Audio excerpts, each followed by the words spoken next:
નમસ્કાર મિત્રો, સ્વાગત છે તમારું આજના તાજા સમાચારોમાં। તો મિત્રો, આ તમામ લોકોપયોગી સમાચાર અને ખેડૂતલક્ષી સમાચાર જણાવું તે પહેલા મિત્રો આપને જણાવી દઉં કે વિડીયોને અંત સુધી જોઈ લેજો, કેમ કે આજના તમામ સમાચારો કામના અને ઉપયોગી છે।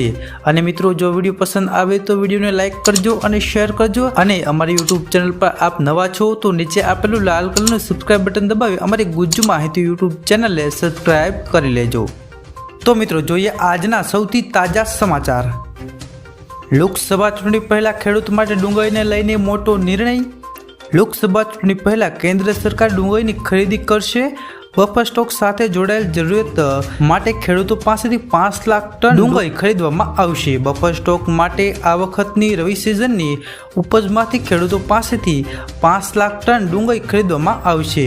નિકાસ પરનો પ્રતિબંધ અનિશ્ચિત સમય માટે લંબાવી દીધો છે। ડિસેમ્બર 2023માં લાગેલો પ્રતિબંધ 31 માર્ચે હટવાનો હતો। મલેશિયા, નેપાળ, બાંગ્લાદેશ, યુએઈ ભારતની ડુંગળી આયાત કરે છે। નિકાસ પ્રતિબંધને પગલે આ દેશો ડુંગળીના ઊંચા ભાવ સાથે સંઘર્ષ કરી રહ્યા છે। વર્ષ 2023-24 ડુંગળીનું ઉત્પાદન ઘટવાની શક્યતા છે। પ્રતિબંધને કારણે ખેડૂતો પણ નુકસાની થઈ રહ્યું છે। ત્યારબાદના તાજા સમાચાર આવી રહ્યા છે મિત્રો। કેજરીવાલે જેલમાંથી દેશને કેટલીક ગેરંટી આપી છે। ઇન્ડિયા ગઠબંધનની મહારેલીમાં કેજરીવાલે પત્ની સુનીતાએ કેજરીવાલની 6 ગેરંટી જાહેર કરી છે, જે કેજરીવાલે જેલમાંથી નક્કી કરી હતી। તે આ મુજબની છે। સમગ્ર દેશમાં 24 કલાક વીજ પુરવઠો મળશે। સમગ્ર દેશમાં ગરીબોની મફત વીજળી કરશે। દરેક ગામ વિસ્તારમાં ઉત્તમ સરકારી શાળાઓ બનશે।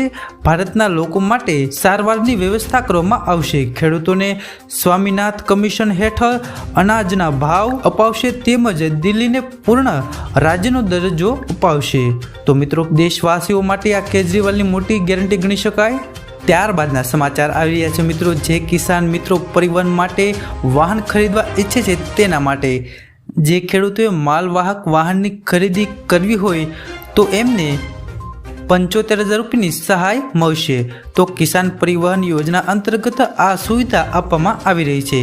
જે ખેડૂતોએ પોતાનું માલવાહક વાહન ખરીદવું હોય તેમને 75,000 રૂપિયાની સબસિડી આપવામાં આવે છે। આની અંદર કઈ રીતનું લાભ મળવાનું છે? તો જે ખેડૂતો નાના અને સીમાંત હશે અથવા તો SC/ST વર્ગની મહિલાઓ છે એમને 33% અથવા તો 75,000 રૂપિયાની સહાય મળશે। અને જે ખેડૂતો સામાન્ય વર્ગના હોય અથવા તો અન્ય ખેડૂતો હોય એમને 25% એટલે કે 50,000 રૂપિયા સહાય મળવાપાત્ર રહેશે। ત્યારબાદના સમાચાર મિત્રો આવી રહ્યા છે। મજૂરો માટે મજૂરોને મોટી ભેટ આપવામાં આવી છે। ચૂંટણી પહેલા જ કેન્દ્ર સરકારે મહાત્મા ગાંધી રાષ્ટ્રીય ગ્રામીણ રોજગાર ગેરંટી યોજના અંતર્ગત કામ કરનારા મજૂરોને મોટી ભેટ આપવામાં આવી છે। સરકારે મનરેગા મજૂરી દરમાં 3 થી 10% વધારો કર્યો છે। મનરેગા મજૂરો માટે નવા વેતન દર 1 એપ્રિલ 2024થી લાગુ થશે। આંધ્રપ્રદેશમાં 300, અરુણાચલ પ્રદેશમાં 234, આસામમાં 249, બિહારમાં 245, છત્તીસગઢ 243 અને ગુજરાતમાં 280 રૂપિયા મનરેગા વેતન કરવામાં આવ્યું છે। મનરેગા હેઠળ કરવામાં આવતા કામમાં ખાડા ખોદવાથી લઈને નાળા બનાવવાનું કામ સામેલ છે। આ યોજના હેઠળ 1 વર્ષમાં 100 દિવસની રોજગારીની ગેરંટી મળે છે। ત્યારબાદના સમાચાર મિત્રો, ખેડૂતોને 1,60,000 રૂપિયાની સરળ લોન આપવામાં આવી રહી છે।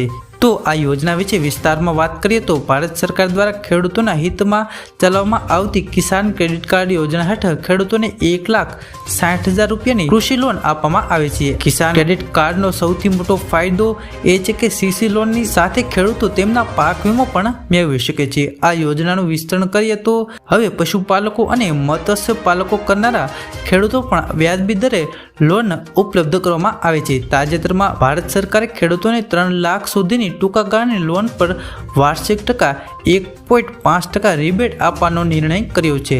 તેનાથી ખેડૂતોને મોટા આર્થિક સંકટમાંથી બચાવી શકાય અને ખેડૂતોને ઓછું વ્યાજ ભરવું પડે। સાથે સાથે મિત્રો, દેશમાં ખેડૂતો માટે સૌથી વધુ લોકપ્રિય KCC લોન બાદ હવે કેન્દ્ર સરકારે બીજી મોટી યોજનાને લઈને જાહેરાત કરી છે। તેનું નામ છે કિસાન ઉપજ નિધિ। તે વેરહાઉસમાં રખાયેલી ખેડૂતોની ઉપજ પર ઉપલબ્ધ રહેશે। કેન્દ્રીય મંત્રી પિયુષ ગોયલે કહ્યું છે કે આ લોન હેઠળ ખેડૂતોએ કોઈ પણ ગેરંટી વગર સરળતાથી 60% વ્યાજ દરે લોન મળશે. જો ખેડૂતોએ કોઈ લોન લીધી હોય તો પણ તે વેરહાઉસ દ્વારા આપવામાં આવેલી રસીદના આધારે આ લોન લઈ શકશે. તો આ એક ખેડૂતો માટે નવી લોન શરૂ કરવામાં આવી છે. ત્યારબાદ ખેડૂતો માટે આવી ખુશખબર, ખેડૂતો બાગાયતી ખાતાની વિવિધ સહાય યોજનાનો લાભ સરળતાથી મેળવી શકે તે હેતુસર આ ખેડૂત પોર્ટલ 12 માર્ચથી તારીખ 11મી મે 2024 સુધી ખુલ્લું મૂકવામાં આવ્યું છે. Mini tractor, power tiller machine, પાક સંરક્ષણ સાધનો, કોલ્ડ સ્ટોરેજ, રાઇપનિંગ એકમ, પેક હાઉસ, ડુંગળીના મેળા, મિનિમલ પ્રોસેસિંગ એકમ, વજન કાંટા, પ્લાસ્ટિક ક્રેટર્સ વગેરે માટે અરજી કરી શકશે. તો આ ખેડૂતો માટે મહત્વના સમાચાર ગણી શકાય. ત્યારબાદના સમાચાર, હવે તમે ઘર બેઠા પાન કાર્ડ સુધારી શકો છો. જી હા મિત્રો, સૌથી પહેલાં તમારા ફોનમાં ઉમંગ એપ ડાઉનલોડ કરી લો અને ઓપન કરો અને લોગિન થઈ જાઓ.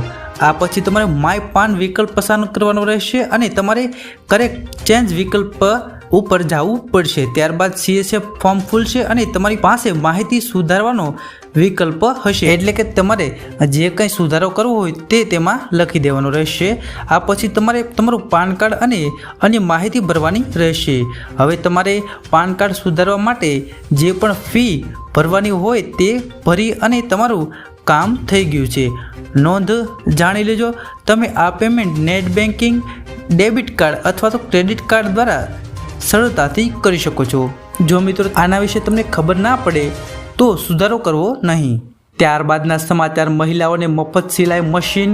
કેન્દ્ર સરકાર દ્વારા ફ્રી સિલાઈ મશીન યોજના હેઠળ દરેક રાજ્યમાં શ્રમિક પરિવારોની 50,000થી વધુ મહિલાઓને ફ્રીમાં સિલાઈ મશીન આપવામાં આવી રહી છે. જો તમે પણ આ યોજનાનો લાભ મેળવવા માંગો છો તો જાણો આ યોજના માટેની યોગ્યતા, જરૂરી ડોક્યુમેન્ટ અને અરજી કરવાની પ્રોસેસ સંપૂર્ણ જાણકારી સત્તાવાર વેબસાઇટ ઉપર તમે જાણી શકો છો.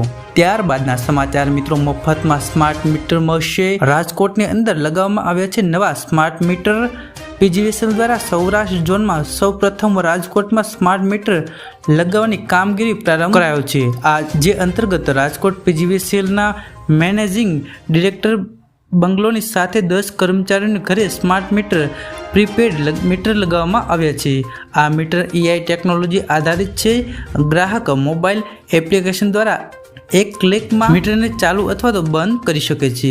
કયા દિવસે કેટલી વીજળીનો વપરાશ થયો તે પણ મોબાઈલ એપ મારફતે જાણી શકાશે. તેમજ મોબાઈલ એપ દ્વારા તમે રિચાર્જ પણ કરી શકશો.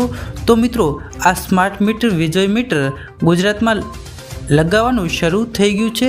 2025 આવે તે પહેલાં આખા ગુજરાતની અંદર આ સ્માર્ટ મીટર લગાવવામાં આવશે. જ્યારે મિત્રો બજારની અંદર આ સ્માર્ટ મીટરની કિંમત 10,000 રૂપિયા છે, પરંતુ ગુજરાત સરકાર તરફથી ગુજરાતવાસીઓને મફતમાં આપવામાં આવશે.